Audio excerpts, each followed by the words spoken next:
President, and I rise to speak on the State Electricity Commission's Amendment Bill 2023 and the Constitution Amendment SEC Bill 2023. And Acting President, gives me the opportunity to endorse a future that provides workers with confidence and security by enshrining our State Electricity Commission into our state constitution. By enshrining the SEC of the Constitution, we can protect it from future privatisation efforts and ensure its provisional responsibility stays with the government of the day, like our water services. By doing so, the SEC will be safeguarded with a supermajority guarantee in the Constitution and a special majority if the coalition ever decide to go for broke. And these various reasons, there are various reasons for doing so, but I think fundamentally boils down to the devastation that was wrought upon not just Victorian consumers, but workers by the last multi-term Liberal government. Acting President, I want to talk about some of the people affected by the SEC shutdown. And I've been around long enough, Mr President, to know a few of these people. And Graham Watson was affected by Kennett's privatisation. The Electricity Commission and the whole sector was gutted by Kennett. As Graham said to his two kids, he talked to them both out about his career with the electrical trades. He saw it as a sector on the decline, with more and more jobs lost to redundancy. He knows about the devastation. As Graham said, in just a few years, the privatisation led to a devastation of jobs, from 22,000 to 7,000 in a short period of time, this last generation. Acting President, the SEC is now an essential element of our path to net zero, and as we work to meet the gap left by the departure of the multinationals from the market. It was the state government, not the private companies, that incurred the risk and coughed up the money to build our power plants. But after the Liberals were done, it was the private companies making the profit off the assets built by the taxpayer. The privatisation of our power assets was a mistake that has seen over $23 billion in profits going overseas, skyrocketing energy bills and, of course, the loss of thousands of jobs across the state. Acting President, everyone in this chamber has a story of a friend, a family member or a loved one that was impacted by the privatisation of the State Electricity Commission. Take Ray, a former SEC worker. He described the privatisation as an act of decimation on the community. Shops closed, businesses and work drying up. The money stopped flowing. He said that before privatisation, a Friday night in Morwell felt alive, bustling with customers on a nighttime shopping spree at 9 p.m. Now, that was all lost. Instead of people socialising and rushing to grab food late at night, he felt like his community had dried up.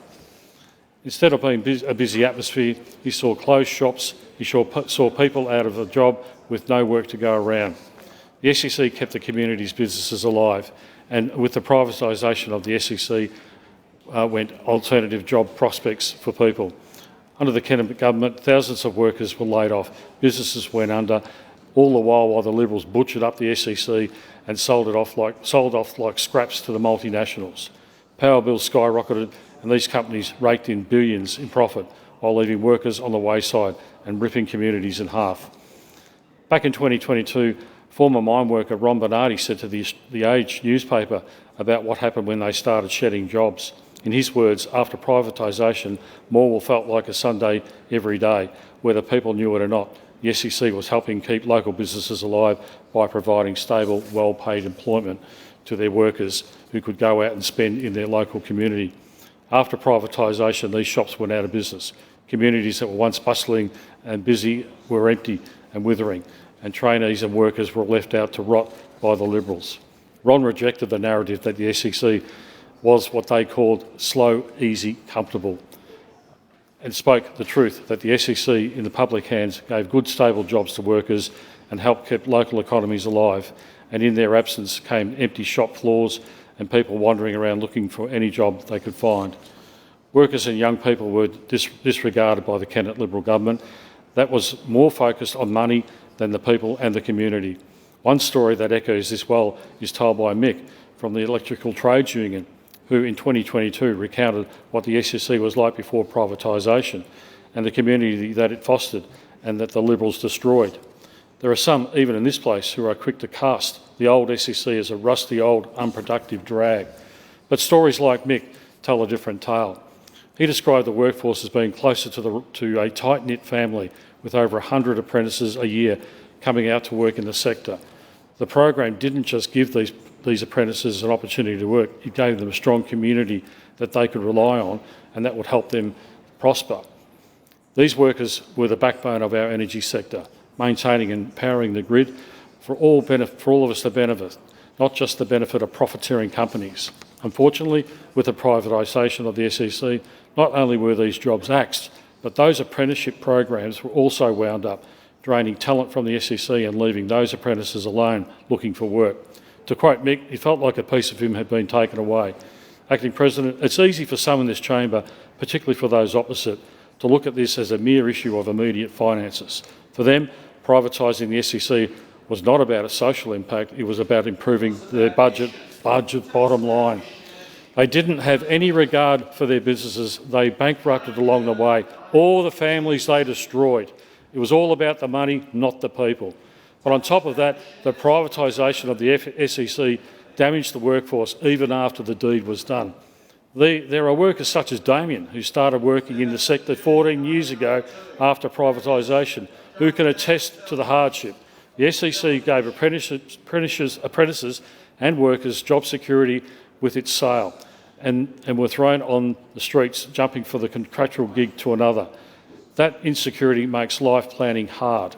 Damien spoke to the ETU about his experiences and how this insecurity made it tremendously difficult to plan with finances. Taking out a mortgage, planning for a family, all that gets pulled into question when workers don't know when their next job or stable income will come from. Privatisation didn't just destroy the lives of people who worked in the energy sector at the time, it ruined the sector for years after, and they struggled to find work. It's why after privatisation of the SEC, so many workers were left wondering, doing anything and everything they possibly could to find what choices they had. The Liberal government was out to get them. Under their watch, the new firms had bounty clauses in contracts where bonuses were distributed to employers should they meet certain targets for the number of workers laid off. While thousands of workers were walking home with redundancy payment slips, Kennett and the Liberals could kick back knowing that their multinational executives walking home with generous bonuses for sacking hundreds of workers each. It's difficult to not be troubled by the sheer brutality of what happened in the 1990s to these workers. Take Cliff, another former SEC worker. Cliff remembered how there were nearly 200 apprentices a year when the SEC was in public hands. He watched all of that dry up as the SEC was broken up and sold to massive companies who then started taking the profits overseas rather than reinvesting in Victoria or Australian jobs. Having taken the package offered to sack workers, Cliff said that there was no work to go around. For nearly 10 years he was wandering the joint with basically no work to do. He eventually found that instead of finding 10 years worth of work, he was instead finding maybe 4 years worth at most. And make no mistake, this was a literal war on workers and a war on Victorians. Take another worker like Shannon, who working in the same sector for some years after privatisation of the FEC. What they saw from job to job was struggling families and pensioners. Jobs were being cut left, right and centre after privatisation, and the effect has continued to this day. After the enormous profits going overseas to these multinational companies, while the Liberals were cutting workers out of industry, executives making money hand over fist. With the Liberals, the SEC, which helped give people dignified, well-paying jobs, were dismembered and sold off to multinationals that raked in billions in profits off the back of sacked workers and hard-working Victorians, copying absurdly high fees. Acting President, I'm a union man. I know the importance of hard days' work and the importance of the dignity at work, a job that will provide for you and your entire family.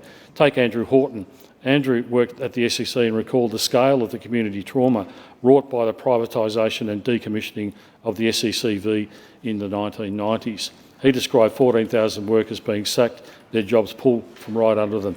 What happened to them? He recalled what it felt like, that nearly 20,000 people feeling affected as manufacturing, clothing, with businesses drying up across Morwell and Terralgan, and workers were tossed over a payout. Their home went bust, their businesses dried up, and that survived had over a third of the turnover wiped out. Even former workers who used their pay to buy out news agencies watched it shrivel up as the money stopped flowing. It was and still is a traumatising era in the Victorian politics and has scarred communities forever. Acting President, before us now is an opportunity to make sure something like this can't happen again. Through a constitutional amendment, we can protect the SEC from being sold off again. We know that the Liberals will get into power someday. Who knows when that will be? The Liberal philosophy for a number of years has been to find anything state-owned that isn't nailed down to the ground and sell it off or go with it. It is the nature of the coalition to break up and sell off the state assets and leave workers aside. This constitutional amendment will make sure that the SEC is nailed to the ground. In 2003, we enshrined our water authorities into the state constitution. We understood then that water is an essential service and should be safeguarded from the Liberal Party. In that tradition, we now stand here ready to protect our power assets and service it in the same way. Acting President, the SEC should never have been privatised, and we want to make sure it doesn't happen again. You can't undo the hurt and suffering Kennett and the Liberals unleashed on this state, but what you can do is start investing not just in the renewable energy future, but invest in our workers and apprentices and make sure that something as essential as our energy assets cannot be sold off. We want to make sure that these workers have dignity and job security they deserve.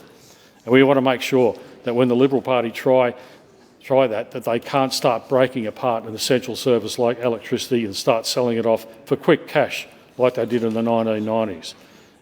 The revived SEC is set to make nearly 60,000 jobs, or 6,000 of those will be apprentices and traineeships. Victorians will stand to benefit from that kind of investment, not just in their jobs and their skills, but in their own future. It's nothing to roll your eyes over. That's thousands of apprentices who can train and work in a community that supports them, just like Mick talked about with the old SEC. And a former SEC worker is Wayne, who started out as one of the many apprentices in the Commission. Like many others, he saw unemployment rocket up to nearly 20% as the future jobs in the industry fell off the cliff after privatisation. He said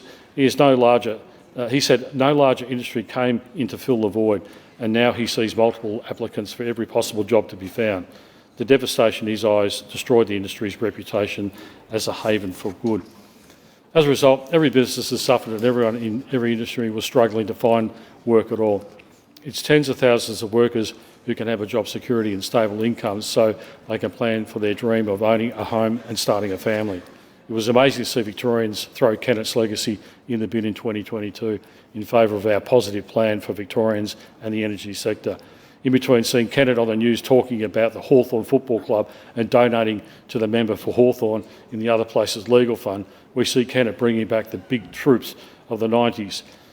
But thankfully we have chosen a different path. The former Mayor of Latrobe Valley City Council, Graham Middlemiss, used to work in the power industry. He worked in the sector during the era of privatisation and watched not just the economic downturn, but he watched the drain on Morwell.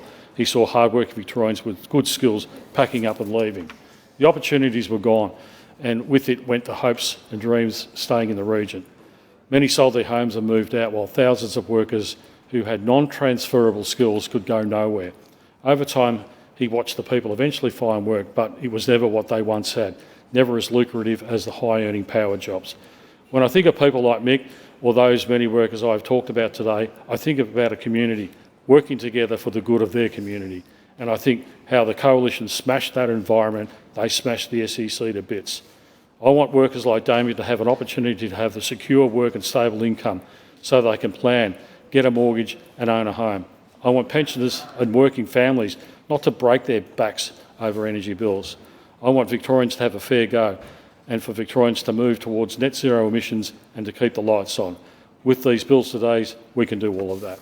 Make no mistake, you're going to hear all sorts of things about this today, about the market, but we need a well-regulated market, and without competition, there is a monopoly, and Victorians deserve better, Acting President. Thank you.